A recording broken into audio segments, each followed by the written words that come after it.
there is someone dead in every bed of this house. The Villisca axe murder house. Dun dun dun!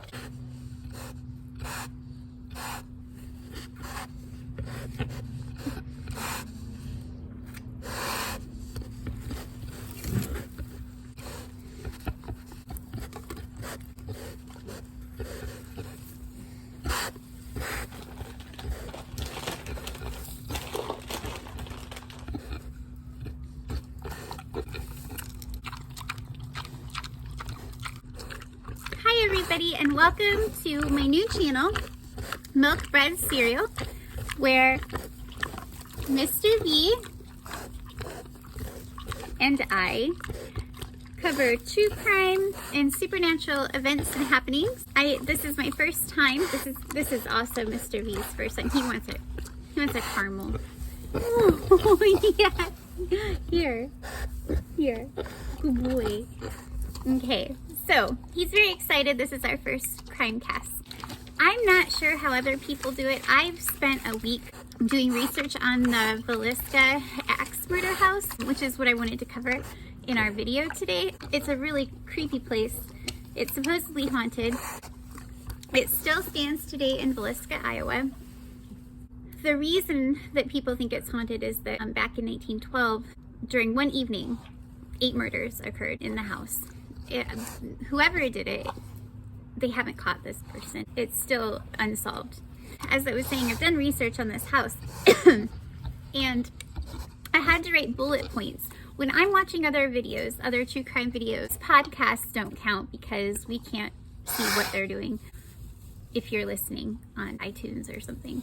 But people who do this on video seem to just absorb this knowledge and talk it to you like it's just in the front of their mind. And though I remember everything that happened with this house during my research, I can recall pretty much everything. Dates are a little harder. Ages of different people, I have to kind of look down. So I apologize. First of all, I'm probably talking too much. Second of all, if I look down, I'm gonna try not to just read from my notes. I just wanna say also on this channel, because we're gonna be covering true crime, supernatural events, things of that nature, right off the bat, I just wanna say I do not condone violence in any way. I do not endorse violence. We're non-violent people and animals over here. Yeah, of course. So, I just wanna say that for any of the true crime events that I cover, my heart, my prayers, my love go out to the families, the victims of any of these crimes. I don't ever want to forget that these are real people and that they did endure some bullshit that sucks. Those things happen. But people are drawn to true crime. Even myself, as non-violent as I am, I still have a morbid curiosity. I think that's what drives people to look into these kinds of things and to listen or tell stories or make movies. Anyway, that being said, again, this is not for little children, so if there are any little children out there, say hi to Mr. V and then click away. This is not a children's video. Say bye to Mr. V. Click away. Yeah, shit's about to get real, right? Is it about to get real? Yes, it is. It's about to get real. Oh my goodness. Okay, he wants another caramel. I'm gonna give him one. You guys want to see him sit? He's a good boy. Sit. You want to sit down? Can you sit for Mama? Yes, that's a good boy. Yes, that's a good boy. That's a good boy. He is a rescue. I got him when he was only about this big. He used to try to nurse on me when I would hold him. He'll still try to do that to this day. Yeah, that's a good boy. Oh! Look at that. I don't know what he is, but he's safe now. This is his favorite place to hang out. This channel is not for children. The topics that I cover get pretty gory. So if you are a young child, if you happen to come across this video, you can say hi and bye to Mr. V. But this video is not for you. I'm sorry about that. Maybe I'll make another kid-friendly channel with Mr. V, and that would be fun. He's a fun boy. It's fun to hang around. We delve into true crime and supernatural happenings, things of that nature. When I've seen other YouTubers talk about these kinds of things, it would appear that they're not reading from a script. They really do their research. I did have to write down bullet points, so I'm gonna try to do my very best, not just reading the information to you, because that would be kind of boring. It's not very interactive. This way, hopefully I will get better as time goes on. And Mr. V is so excited. Let me show you how excited. Look at his tail. Yeah, he's very, very excited. Today we're going to dissect the Villisca axe murders. Though the events that took place over 100 years ago in Villisca, Iowa, to this day, people still take tours of the home, and you can rent it out for overnight stays, maybe a little more than $400 a night, and you can stay there. And people who have stayed there claim that they have experienced supernatural happenings. I'll kind of get into that at the end of the video and talk about what people have experienced there. The Villisca Axe Murder House, which is literally what it's called now, it has that title, sits atop a modest flat plot of land. It's a cozy 2-story home with a small barn in the backyard. Children would play in the barn. There were animals that they had. I think they had some horses and maybe some chickens, something like that. Yeah, I know. He's getting jealous. You want some chickens too? He's like, yeah, I want some chickens. Are you kidding me? He wants some chickens. Okay, the murders took place. The house was owned by Josiah Moore and Sarah Moore. They were the parents of Herman, who is age 11, Catherine, age 9, Boyd, age 7, and Paul, age 5. They seemed to be a fairly normal family, a loving family. Josiah was well known around town. He didn't usually miss days off of work. He was amicable with his coworkers. Sarah, his wife, was active in the local church. But on June 9th, 1912, things were about to change drastically for the Moore family and for Villisca, Iowa as well. At the time, people stated that after what happened to the Moore family, Villisca lost its innocence, that the town was never the same. Families would pile into their beds together. They would make sure their doors and windows were locked. Some of them boarded up their windows. Yeah, I know, right? He's very, yeah. Oh. Do you see this? He keeps jumping up. He's so excited. He's never seen a video camera before, and it's really confusing him. He's like, how is that? Is there another pig in here? That's you, honey. Yeah, he doesn't get it, but he's very excited. I wasn't sure how this was gonna work at first, but we're gonna try to do it. Okay, you good? On the evening of June 9th, the Moore family attended their annual Children's Day program at the local church. Sarah Moore was very active in the church. She had helped coordinate the events of the evening. The children, I think they were singing or putting on some kind of entertainment for the family. Things went well. They had a really lovely evening. At some point during the evening, 2 friends of Catherine's were given permission to stay the night at the Moore house. Lena and Ina Stillinger. Lena was 11. Ina was 8, I believe. They received permission. They met up with the family at the church. They were members of the same church. And they walked home with the Moore family. So all 8 of them walked home from the church, which was not far from their home. The events ended around 9 p.m. After that, the family spoke. Everybody said their goodbyes. By 9:30, the family was walking back to their home. The family plus the 2 little girls, Lena and Ina.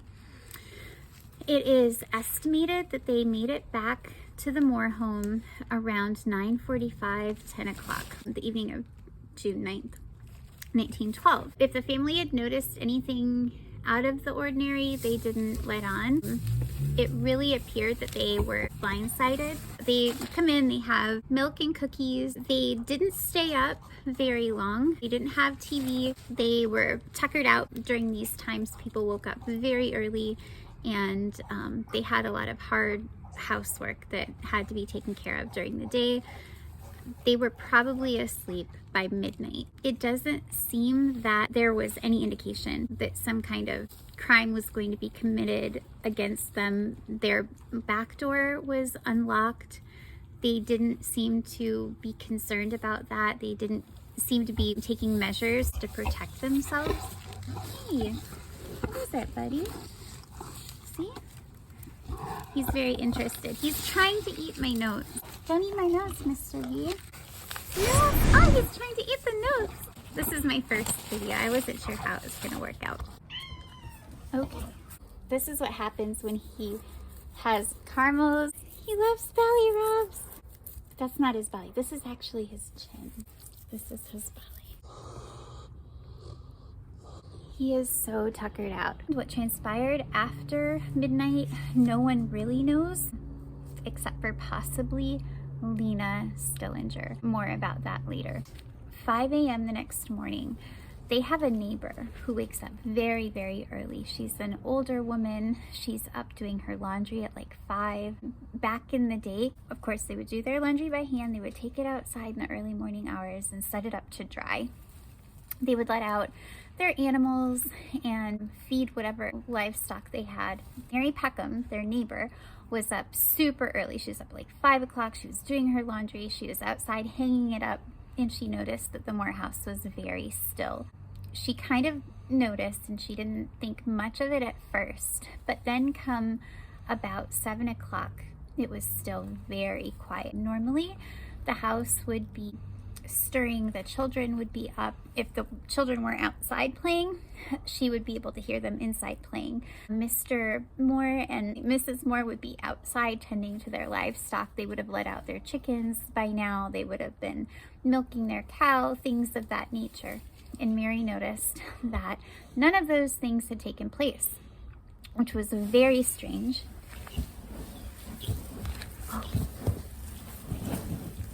He's trying to turn over. Okay, he's changing position. Okay, trying to be quiet as to not wake him. Mary was getting worried because the house was extremely quiet. There wasn't any activity, which was very unusual, especially by 7 a.m. She goes over, a concerned neighbor, knocks on the door. Nobody answers. There is no sound. It is so quiet. No children are up playing, nothing like that. And she's like, this is really, really weird. So she calls Josiah's brother, Ross Moore. Ross Moore, he concurs. Okay, this is weird. I'll be right over. It's a very small town. He's over within minutes. By, I think, around 8:15, he is knocking on the door. No one's answering. I think it was the mailman. Okay, so anyway, Ross is over there knocking on the door by, I want to say, 8:15. No one answers, obviously, so he has a key to his brother's home. He gets out his key, he unlocks the door. He tells Mary to wait on the porch. He goes inside. He's only in there for a matter of minutes, and he comes back out, and he is pale. He looks sick. He tells Mary, call the sheriff right now. From his perspective, he saw 2 bodies in the guest room, which was the first bedroom on the first floor, not too far from the parlor area. He noted immediately bloody sheets, blood everywhere. The room was just a mess. He couldn't identify the bodies because the killer covered them completely with sheets. However, he did see an arm sticking out from underneath the sheet of one of the bodies. It was clear to him, though, that these people were not alive. And though it was his brother, he was so disturbed by what he found just on the first floor that he couldn't bring himself to inspect the whole house.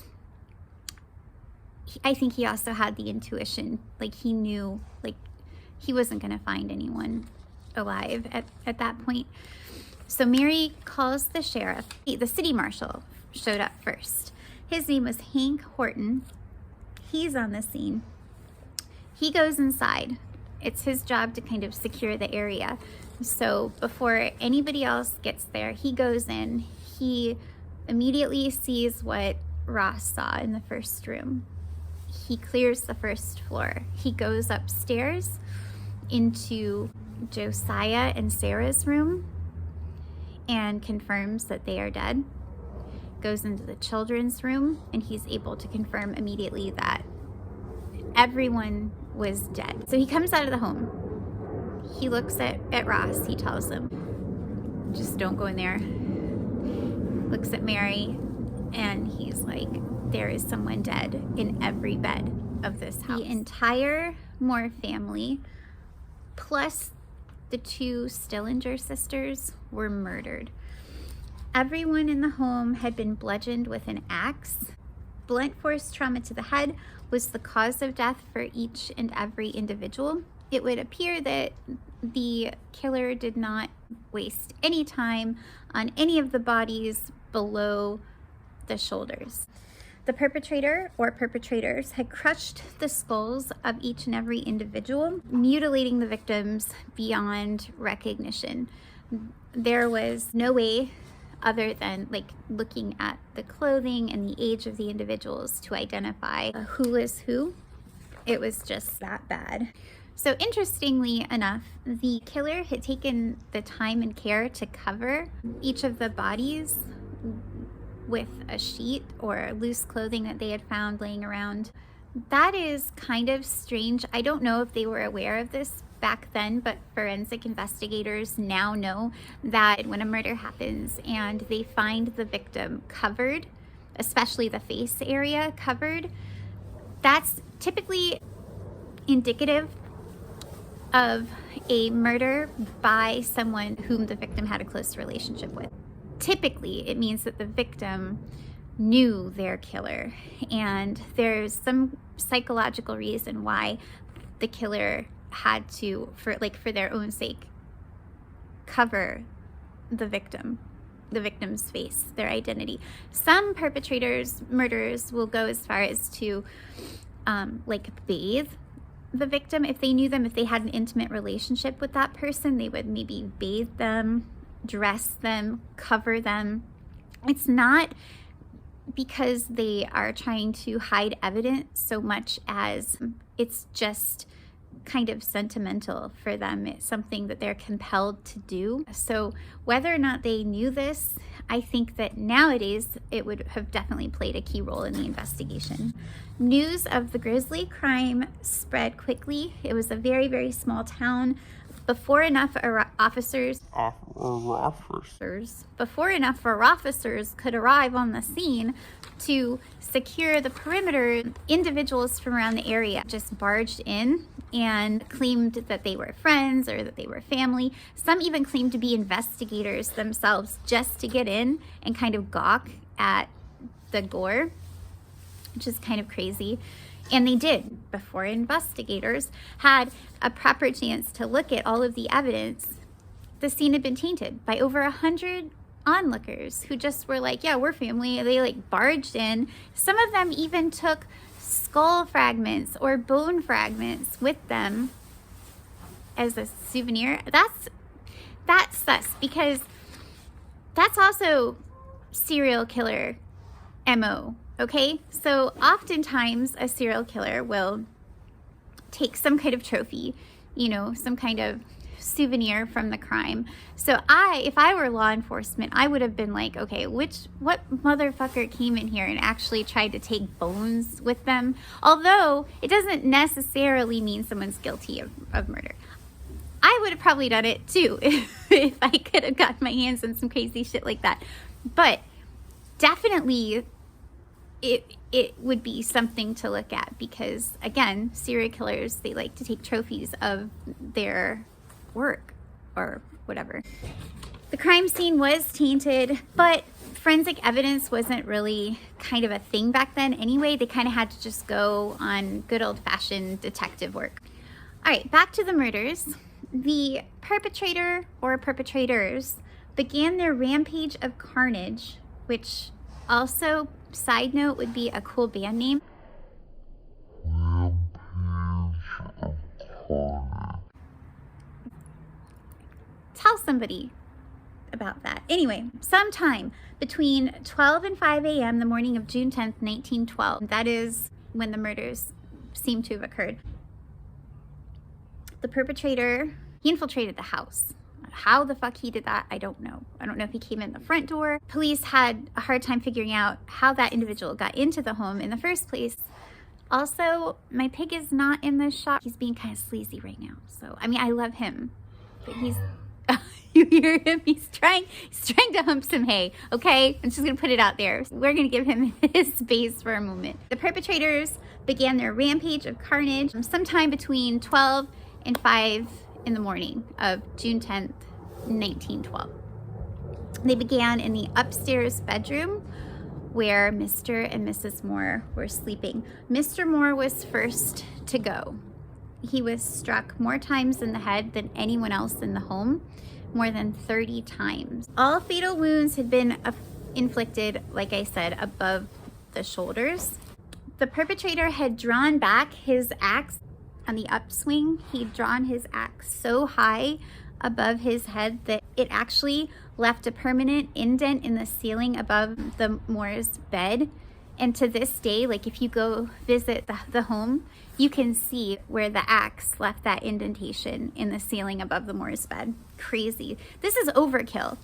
Another indicator that the perpetrator knew the victims. That's just another fact in law enforcement. It's not a fact that they knew the victim. It's a fact that oftentimes when overkill takes place, then the perpetrator knew their victim because it's personal. There's like emotion attached to this killing. That's freaking definitely overkill. He brought the blade down repeatedly onto Josiah's head. It disfigured him completely.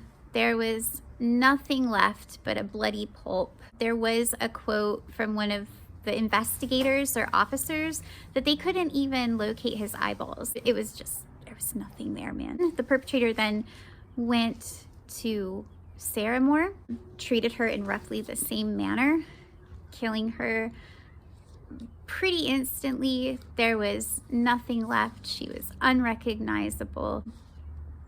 When the killers were satisfied with what they had done in the Moore's bedroom, they left, walked out the door just a couple feet into the children's bedroom, where they pretty much treated the children the same way. If there's any consolation in this, it's that the children and the Moores, the Mr. and Mrs. Moore, were all asleep when they were murdered. It would appear, based on the investigation, that they did not wake. They were all asleep when they passed away. But again, there was like nothing left of them from the shoulders up. It's just overkill. The perpetrator then headed down the stairs into the first floor guest room where Lena, age 11, Ina, age 8, had been sleeping. It would appear that Ina was asleep when she was bludgeoned to death in the same manner as all of the other people in the home. Lena, however, it was a little different. The way that they found Lena's body would suggest that she may have been the only person in the home to see the face of her killer. Investigators noted defensive wounds on her forearm. She was not laying in her bed as if she had been sleeping, but rather kind of laying on her bed crossways towards the end. Her clothing had been kind of in disarray, and this led investigators to think that probably she was trying to fight off her attacker, which is really unfortunate at the time. But she was the last victim of the Villisca axe murders, at least within the Moore home. No one to this day really knows who actually did this, but it's kind of crazy because there were a slew of other axe murders that kind of took place along the country during the same time frame, but they were still never able to pin it on anyone. they had a few suspects that the police were looking at. There were a few suspects. I'm not going to get into all of them, but the most noteworthy one was Reverend Lynn George Jacqueline Kelly, or Reverend George Kelly. Now, he was a sexual deviant with aggressive mental health issues. He had been involved with the law several times, accused of stalking. He was kind of a creeper. And though he hadn't technically physically hurt anybody up until this point, he was definitely a suspect that they were looking at. He was an English immigrant with a small, thin stature. Oh, he was left-handed, which is kind of important because during the investigation, law enforcement or detectives were able to determine, based on evidence, that the perpetrator was likely left-handed. So the fact that George Kelly was left-handed made them look a lot closer at him. There were a couple of other issues that kind of came to light after the murders, which made law enforcement even more suspicious of him. At one point, a man claimed that Kelly, after the murders, had come into one of the laundry service storefronts in town and requested for some linens to be laundered. They apparently had blood all over them. This was never confirmed by law enforcement. It was not something, I don't think, was brought up in court. They didn't have factual evidence of this. It was kind of hearsay, but it was unnerving. According to, the townsfolk, he took an unnatural interest in the Moore family and was kind of eyeballing them during church services and around town, which doesn't really look good for Kelly either. So at some point, they get him into police custody, and he gives a confession to the murders. He says, yeah, I did these murders. He states that God told him to. I think I have the actual quote here. This is his confession, or at least an excerpt from it. He says, and I quote, "I know God wanted me to do it this way. Slay utterly came to my mind, and I picked up the axe." End quote. That's what he says. He later, and not much later, totally recants, says that he was coerced into a confession and that he does not stand by it. He does go to court. It's a hung jury. He's let go. And to this day, no one's been convicted of this crime. No one knows who actually did this. So that's kind of crazy. Also, in case you are interested, this house still stands in Villisca, Iowa. To this very day, you can pay for a tour of the home. You can pay for an overnight. I don't know how that works, but you can stay overnight in the home. You have access to the barn even. I believe the home itself does not have electricity. I think they try to keep it in the same condition as it was when the murders were discovered. It is said to be haunted. So most people who stay there say that they do have paranormal experiences in the home, but it's kind of split. So some people feel like it's a demonic force that is inhabiting the home, and maybe it's what caused someone to commit these murders initially back in 1912. Some people believe that it's the family that takes up residence in the home as paranormal beings or ghosts. And you get two very different experiences when doing the research or talking to people. The people who believe that there is an evil or demonic supernatural entity living in the home oftentimes can't make it through the night. They experience really negative feelings. They get scared.